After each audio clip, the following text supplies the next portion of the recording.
Merci Kabouya Puissant, merci Nabala l'Union sociale du Congo, merci Nabino Oeboué. Bolondaka émission du début jusqu'à la fin, une fois de plus, to pesibino merci. Je suis Nabino ya liboso ya kolanda émission Oeboué Tolo Belambuka Congo. Kozanga te ko s'abonner, ko la musa moninga po ekeno toyeba nini za koleka na kati ya mboka Congo. Alors nini ezoleka na Congo bande ko balandi aussi du Congo to koloba lelo parce que c'est du Congo que makambo il faut c'est makana Congo. Makambo za ebele lelo frak jonga kenda okutana Jean-Marc Kabound lelo tango bande ko est bazoli la bibembe koto na palais du peuple wakaba ba jeep makambo MONUSCO. Donc il y a eu des révélations oyo to ko meka un peu ko réfléchir na bino ensemble et puis nini oyo biso peuple congolais toujours kanisa to banana rencontre ya makambo ya Frank Diongo na Jean-Marc Kabound. Tolanda qui dans les jours passés, Tomoni matata ponyo na kindu, asangisi batu ebele. Bon, kusangisa ba matata ponyo wana, je ne crois pas que cause à la d'une manière normale. Est-ce que mbongo bimaki? Mbongo bimaki te to yebite maintenant même to monaki, ba kongomani ebele ba bimaki. Yango tozo mituna siko, est-ce que le peuple congolais a poubelle ou bien comment on ne comprend absolument rien? Ndenge maman aussi le baka peuple congolais a full. Ce qui ba moni muto abimi o baki ba montale belé. Mais makambo za sérieux to so bengisa ba kongomani au moins na nombre muke réduit. Solo bi ba nekoto bima. Oh non nazo batela bana na ngai. Mais tango bino bozolanda bato ka ba matata poni. Bozolanda bango pona koyoka discours ya sika pona changement à Congo ou bien eza juste ka po bozo accompagner bango pona ba 5000 francs, pona ba 10 000 francs ou bien comment on ne comprend absolument rien. Alors bande ko ba congolais makambo oto so mona lelo na Congo eza théâtre eza film ya maboke parce que makambo oyo bolelo to moni to la muki lelo le 1er août n'habite nini bokolanda émission bien na moi bien na tongo to moni Jean-Marc Kabound ko se faire prononcer comme état opposé à Félix. Mais makambo oyo biso ko banayi koloba depuis kala eza théâtre de chez nous. Eza film à maboke. To lobi peut-être que non makambo Jean-Marc Kabound a lobby. A kosi ou bien makambo nyonso Jean-Marc Kabound a lobby aza na raison. Mais néanmoins makambo wana ezwaki temps pour na ko préparer yango pour na koya ko embrouiller peuple congolais ko bande biso bandage ya noir na kati ya elongi. Nyonso bozomona Jean-Marc Kabound babengisa ki semaine passée na cour de cassation. Ote ba ko bengisa mardi le 2 août. Pour que nous comparaître les sous liboso bazuzi kotalisa ba effet makambo alobi que non Félix eza danger pour mboka bataliba balobi onote eza outrage au chef de l'état. Est-ce que ce muto abi que non Félix eza danger pour mboka yango bozo kangela mutu pour outrage au chef de l'état? Alors ba makambo wana nyoso bozo mona wana eza théâtre de chez nous. Bandoko bazo kwa na makambo wana boza libre, mais moi je pense que nyonso bozo mona eza comédie parce que botala po mona ke makambo o Jean-Marc Kabound azo sala na Félix bazo ki ta ko préparer yango bien avant tant ko bazo ki pouvoir na 2019 babaki mona mère to sala boto ko sala bo lelo oyo boye ba révélation zo bima ke non Jean-Marc Kabound azana compte bancaire ya 200 millions de dollars américains, n'est-ce pas? C'est seulement ya 2 ans au Jean-Marc Kabound asala ki compte bancaire na yoana Eliezer Tambwe mutu alobi yango Jean-Marc Kabound détient déjà compte bancaire à 200 millions sa côté bambongo mesusu oyo boye abombaki na ba paradis fiscaux. Mais moi je vous rassure aussi que non Jean-Marc Kabound ba même nulle part. Ba ko kanga Jean-Marc Kabound te parce que tout monde a ba procès ba kambo ba interpellation pour likambo libosé banana nous tout monde Vital Kamerhe ba interpellé sur affaire à 56 millions. Quelques années, quelques mois après, hôtel dossier wana la justice, c'est seulement qui n'a mabe ba annuler justice wana. Ti le oeboy. Mbongo ya batu ya bimate. Mbongo ape be congolais sont 56 millions. Papa ya batu juge yani akufa. Et puis basuka wana te famille ya juge yani ba benga na bango libanda. Le oeboy, tozo mona Félix a nommé ba magistrat, ba procureur général a nommé parce que nani oyo boye papa oyo komona eso kiminga oyo boye Vundwa ou Tepemako. Bazaki na problème na famille côté ya maman Denise Nyakeru. Yo wana balongoli. Alors il semblerait que papa wana juge Yani, papa ya Batu na procès en sa jour.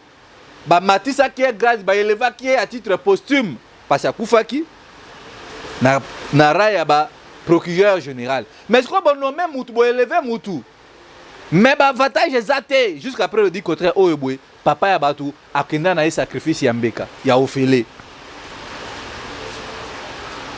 Tout mon procès ya Willy Bakonga. Wana to sana dossier Jean-Marc Kabund. Pour total sabino niveau ni bato bazo zo ba peuple congolais. Ote Willy Bakonga il est bon à Minerva la bande. 3 jours après Willy Bakonga bimi. Aye kokota na kati ya union satanique na bango. Willy Bakonga koma homme libre ya koma ko siéger lelo na Sénat bisika Oyebwe bapona ki epo a représenter OAP province côté ya Équateur. To moni ba procès ebele. Bakange mutu babimisie bakange mutu nyoso na yango bozo mona que non makambu oh même ba Jean-Marc Kabund bazo sala moi personnellement nazo mona yango que non et comme comédie et comme théâtre de chez nous théâtre ya muyombe gauche ya mulai film e banda soki na nenine ti lelo Oyebwe et si la raté yango to so bengisa peuple congolais na vigilance lelo frère to ngake okutana na Jean-Marc Kabund alobi azo tambola azo kutana na Kabila akokutana ba opposant misusu pona ko barenzela wana ya Félix a gagné l'élection en 2023 ti. Mais la seule manière au biso de barenzela Oyebwe eza na nzela ya soulèvement populaire. Bino bomoni que Félix azo sala mabe. Nous tous nous avons dénoncé que non Félix a les carnations à diable.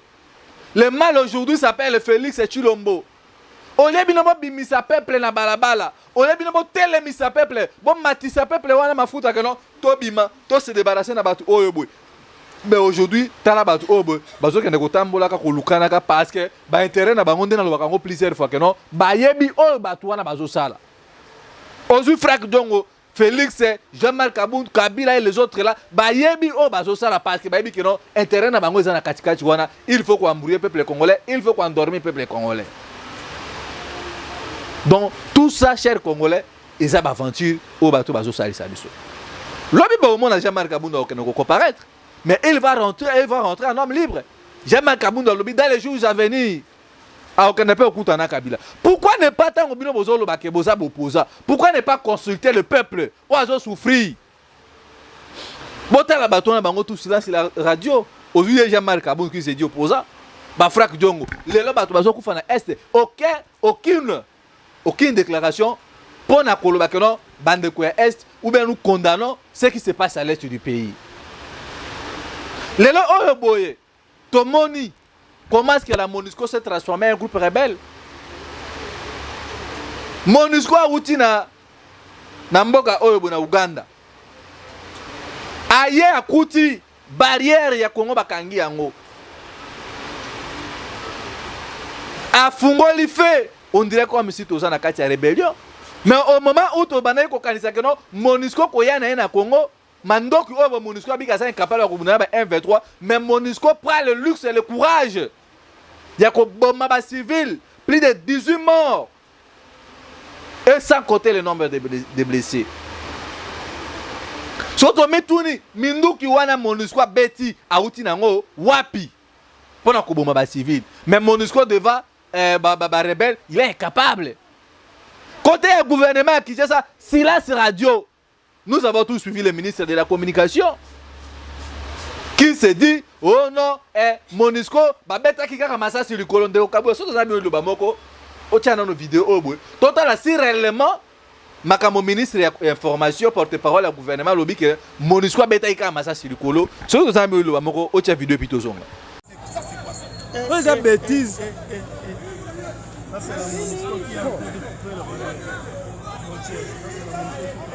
Longba na yo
Merci.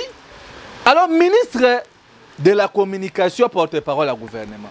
Tozo la nawana nenge peuple azoloba. Babeti Mbouma. Alors Mbouma wana babeti. Obino bolobi que selon déclaration porte-parole au gouvernement que MONUSCO beta ika likolo. Alors MONUSCO azaki na mission même si akobeta likolo bien ko bomba civil. Côté ya MONUSCO tolandi nani mama oyo Bobitu Keita. Koloba que non, la MONUSCO manifeste ses regrets, batouana babeti masasi wana bakete ko salema, banquete ko salema au moment où plus de 18 morts. Bakoufi. Même sous régime ya Kabila, c'était pas comme ça. Donc l'état congolais, donc frontière ya biso ba Kongomani, et ça ils sont respectés. Donc l'état est dans la rue. Je suis à Félix et ça na balabala. Félix a mis Congo na balabala na poubelle. C'est inacceptable que au monde frontière ya batu o boye. Toloba que non souveraineté na biso lelo obo souveraineté na biso ça bafoué. Ça c'est la trahison Félix à monsieur Félix. Les gens j'entends parler que non Félix est un colère. Mais si Félix est un colère, qui se prononce c'est pour ça retrait. Il y a MONUSCO sa condition. Peuple telemi awa boye. Pendant conseil na to bundona Rwanda, il y a eu des morts. Tout le monde a civil, il y a Est Kokufa. Tout le monde, peuple congolais, Est Bakoufi. On a demandé à Félix, Pesabiso Mindouk, jusqu'à ce que nos Congolais qui n'ont la frontière à Rwanda. Bah, image Zali, Félix est à Boy Koloba. Aujourd'hui, on tue à l'Est de la MONUSCO, tue sous les yeux de Félix. Félix ne dit absolument rien. Peuple congolais va comprendre le niveau de trahison. Vous comprenez que non, le mal aujourd'hui, et ça, le mal, c'est le Rwandais. Le mal s'appelle Félix Tshisekedi. Le mal s'appelle ce régime. Yabatou est capable de sécuriser le peuple congolais. Sous Kabila, tout le monde est étranger. Mais Oyobo Salemi, MONUSCO a bouclé frontière. Abomi bas civil. A continué sur les relations internationales, a violé même les principes et les relations internationales. De fait, il y a au Nakati Mboka par force. Et ça, humiliation déjà pour Mboka. Acteur, ça, les humiliations, chers Congolais. Félix nous a humiliés. Il a humilié le pays de Mobutu. Mobutu vivant sur mon biloko. Même Biska Zali, il ne peut pas imaginer qu'un jour on pouvait voir ce scénario. Il y a un autre chose télémisé au moins au Congo. Parce qu'aujourd'hui, là, Makambu Oyebo, ça, si on avait un gouvernement responsable, et puis si on avait un Bakambi Obaza pour le peuple congolais, acte Osalemi na Est à Congo, je crois que le gouvernement et l'Ingaki, ils ont la décision claire. Parce que du jamais vu, il y a un MONUSCO à Sali, il y a un Sénégal, il y a un Rwanda, il y a un Ouganda, même il y a un Égypte ou un Maroc, du jamais il y a un Congo. Nous devons chasser plus vite que possible Félix. Si vous ne voulez pas croire à moi aujourd'hui, vous allez voir, on continuera à tuer. On continuera toujours. Il y a des Congolais qui ont des arrestations parce qu'il y a un faible là au sommet de l'État. Pas si vous avez un que Félix a Koloba.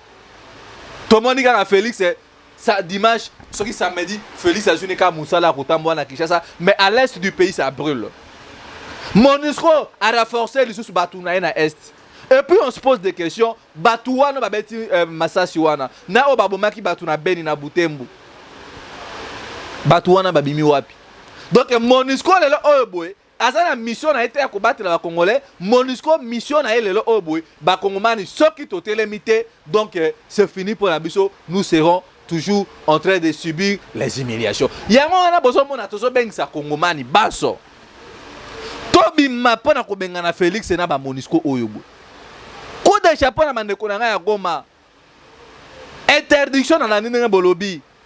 À partir d'aujourd'hui, il faut qu'on interdise tous les Rwandais au bateau vivre dans Mboka Nabiso. Et moi je vous soutiens. Nous devons travailler avec la police. Police congolaise, c'est boté à la peuple congolais. Tokanisa que non, peuple sera télémi. Na ba Mboka Misusu, basaka même lilobana la police. parce que combat obiso tozo bunda obo ezaka combattre pour ngai Bruno Mimbenga ezaka combattre pour ndeko X songolo paka maman Océa ezaka combat obo tozo bunda pour que non peuple congolais a sa libération parce que indépendance depuis lors bitumba Emery Patrice Lumumba ezala ki peuple congolais face à la libérer parce que l'indépendance déjà était là bitumba na biso le la libération liberté mboka ezana kati occupation. Tango bazo bomana est koto bo Félix azo benga ba JB piano beta ba concert VIP na résidence privée na ekuna na OIA. Quel gère ba kondi? Quel gère peuple? Le lo bande kolanga ki sangani ba benga ki ngai. Bakangi plus de jeunes. O ba bimaki pona ko senga départ à Monusco. L'état moini régime à Félix Tshisekedi. Biso peuple congolais to longwa ko croire na ba Jean-Marc Kabundu na ba Franck Diongo. Bazao na pona quoi faire endormir biso. Bazao na soki lelo oyo ba monique ba intérêt na bango et yokani vous allez le voir autour d'une même table pour trouver solution. Mais nous qui mobilisons biso otoso telema ko ganga ko sensibiliser ba jeunes, les gens ne veulent pas croire en nous. Ndena bisaki binoke makambu oboso mona Jean-Marc Kabundu eza théâtre ya maboke, j'insiste. Tango biso tolobaki awa.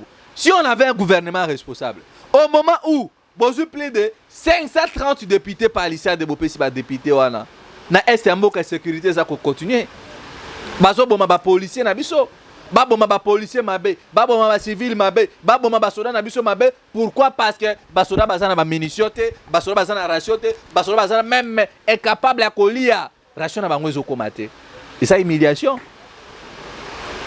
Ba soda congolais il faut travailler na biso na bino peuple longo. Tant que vous avez il faut cadrer, tout le monde a changement. Peuple congolais déjà l'aime Félix. Biso to na Kinshasa. To bima na kati ya distraction kati ya bolema mona Congo. Bota la makambo ekoleka lelo. Plus de 18 morts babomi bango dimanche na Kasindi. Lelo oyo babunagana eza na maboko ba rebelle plus de 4 mois ngo tozo kende. Félix kaka biyenga. Mbongo wana bozui bosombi ba palissade bo pesi ba députés nationaux. Mbongo o bozo corrompre ba gouverneur. Bosali ba élection, bo nommer ba tunabino. Il semblerait que le obo na ministère ya communication to moni wana ndenge mbongo zo bima. Tozo mituna musale si la 16 heures na misala à l'état mais mbongo zo bima na ministère ya communication ba millions de dollars américains. Mbongo wana zo kende wapi epi na ba heure wana 22 heures. Mais ba solo na biso ba zo lukabilo kwa kolia. Baza avait juste besoin bon améliorer conditions de vie na bango. Peuple congolais telemi mais là les gens ne veulent pas nous écouter. Lelo oyo botomoni nalo bakundi bande kuna biso bazo bunda bitumba pona mabelete pona ko senga départ ya Monusco pona ko bengana ba Rwandais. Lelo na Kinshasa nous avons vu Félix Tshisekedi. Ça c'est quelle histoire à sombi ba mituka pona ko pesa ba professeur d'université. Na mboka o bato bazo kufa Félix amoni luxe ya kosomba mituka wana sok 140 mituka pona opesa ba professeur d'université. Donc mémoire bato ba kufi na est eza na valeur moko te pona Félix. Botala bandoki bango yeyo boy peuple congolais, les sorciers de la République bango oyo bo les sorciers là abomba mité. Même soko sali makamona monsieur Félix. Osombeli ba professeur d'université. Mitu est-ce que ça ba professeur nyoso d'université ba osombeli mituka wana? Pourquoi ne pas écouter la volonté et la voix du peuple? Oloba ko prêta ki serment awabo. Na ko respecter peuple. Nazo kata sele kaliboso a peuple mokonzi. Na ko sale la peuple na ko protéger bino. Mais le bo peuple azo senga bo benganya Monusco. Bozo mona kuna on dirait peuple nazo aza ko sala maseki bino bo moni malamu bozo mituka boka na ko pesa ba professeur d'université. Mais ça s'oublie que ba professeur d'université bazo que na pe na grève. Tel niveau trahison mboka zali. Lelo oyo bo Monusco a ubi tikolo bango na poisa. Pona ko talisa que gouvernement oyo bo peuple congolais bo kufa pour rien. Mais biso to bi que tozo bunda bitumba o pour bengana Félix. Monusco mettre régime à Félix à nu. Mutakala monani na poisa na Kabila alongola ki UDPS bilamba tiki bango mutakala. Pona ko loba que non gouvernement na bino ba yebi makambu oyo biso Monusco tozo sa na Congo. Biloko oyo beza pa ba Monusco okuta ngo pa ba rebelle. So tozo mituna nani azopesa ba rebelle wana. Soki Félix ebaki makambu oyo te. Bino ba fatigant. Alien qui a se prononcer.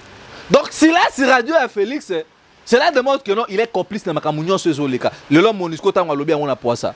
Keza biso teza botu na gouvernement na bino. C'est une manière déjà à accuser le régime à Félix, à accuser le gouvernement à Chilombo. Que baebi makambo obo.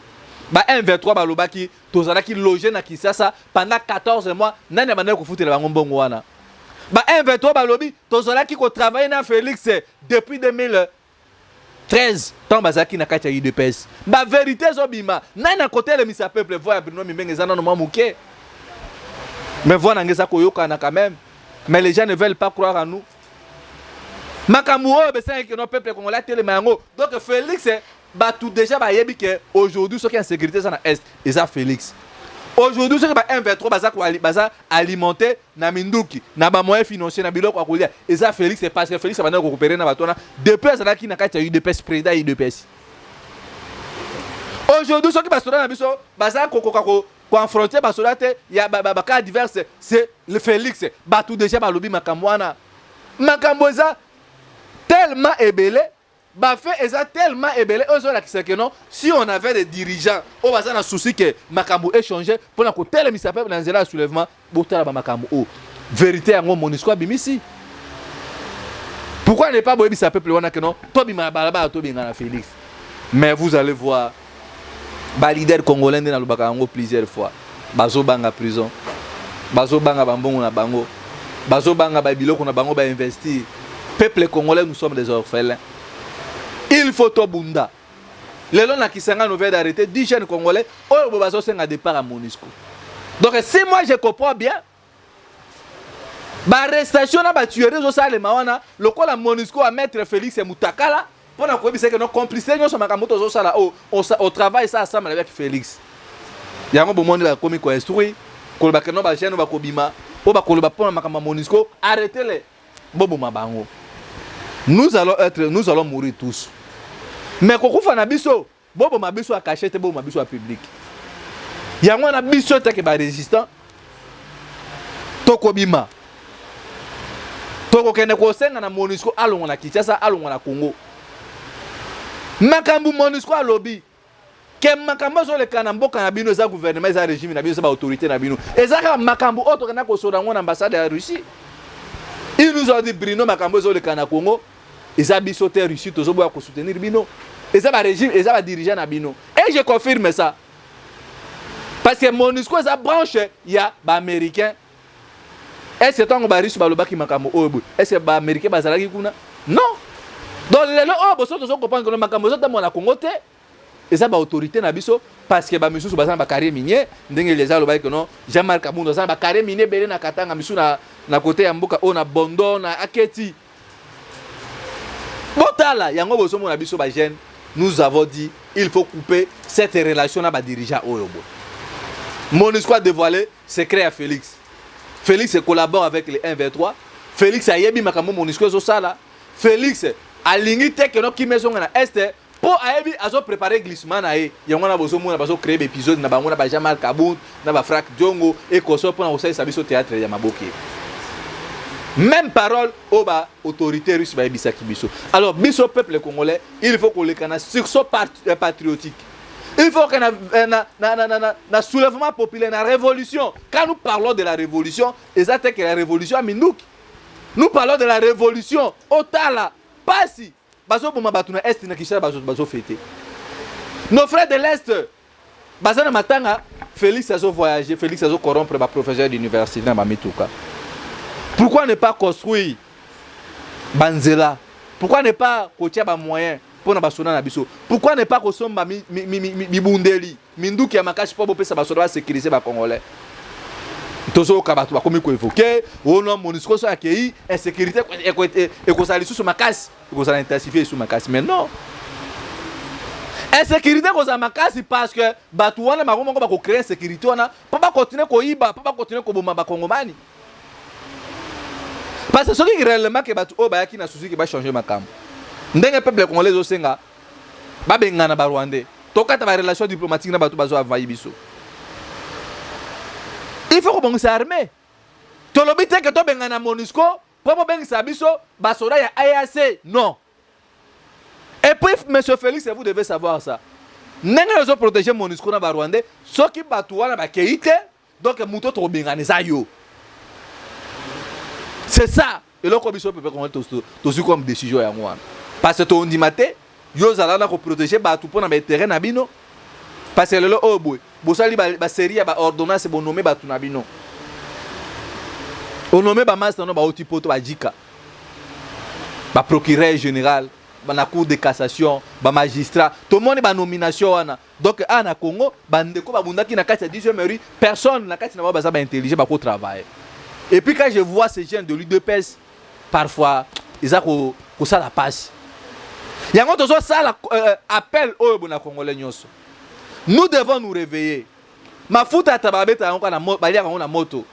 Au bas le faire quand il est chaud. Aujourd'hui, tous les gens tous beta ba porte. Tous kende. Ko beta porte. Et pas ya barus. Exactement que bango ba ya pas bunda place na biso. Non, nous voulons juste ba accompagner biso. Parce que barus peut le oso ki baye. Vous appelez intérêt na bango. Mais néanmoins ndenge makambo zo kende. Ndenge politique na niveau international. Il faut schéma batu auto coopérer na bango za barus. Yango bozo mona biso to travail bec ongle pour na ko senga coûte que coûte MONUSCO Rwanda bakende. Na landi bande ko nga Goma balobi ba bar nyonso ya ba Rwandais na Goma bakukanga yango. Ba restaurant tout. Oh ba service ba chaye bande ko balongwa na Rwanda pour na koya ko sala cop na Congo bana Congo bazana misate bazo bengana bango. Moi je suis d'accord pour ça. Toi bunda bitumba oh teke to na ko biloko MONUSCO mais toi bunda bitumba oh que to bengana MONUSCO to bengana Félix to bengana Kabila parce qu'aujourd'hui là Kabila comme le chef coutumier on a comme une opposition na kena no ko sa consultation par Kabila. De qui pour vous bozo mi mona pour na sa consultation par Kabila. Donc Kabila comme maître suprême na Congo. Au lieu de ça la pona peuple congolais, vous voulez maintenant aller consulter votre gourou kolakeno Kabila, toye pa na yo, yo muto pesa abokonzi, o pesa biso bokonzi, sans pour autant pour respecter volonté à peuple congolais. Chers Congolais, totel mato bunda bitumba l'air est tellement grave. Ba médecin le o ba kena grève. Donc mboka o boye soki to sali pression te, le ka ba professeur ba sali grève na bango, Félix aluki moyen a corrompre bango na ba bis. Na ba mituka na to monu aso comme des mituka. Ba médecin pe on a ba sali grève. Tu ko biso peuple congolais, tant que to ça la grève, bazo ni na ko que la biso te, ezo c'est une révolution brutale. Faut na ko changer makambo. Yango bozo mona bato na tout bazo banga, tant to sensibiliser, to ba il faut soulèvement, il faut ni non, nous sommes le peuple. To ça ni na munduki, mais to ebi que non unité na biso peuple congolais et leki munduki.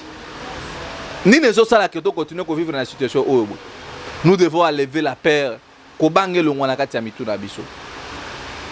Yangwana lelo makambo zo le kana Congo yangwana. La MONUSCO a dit tout sauf rien. Mercredi ba kozana point de presse na bango, on ne sait pas ce qu'ils vont dire.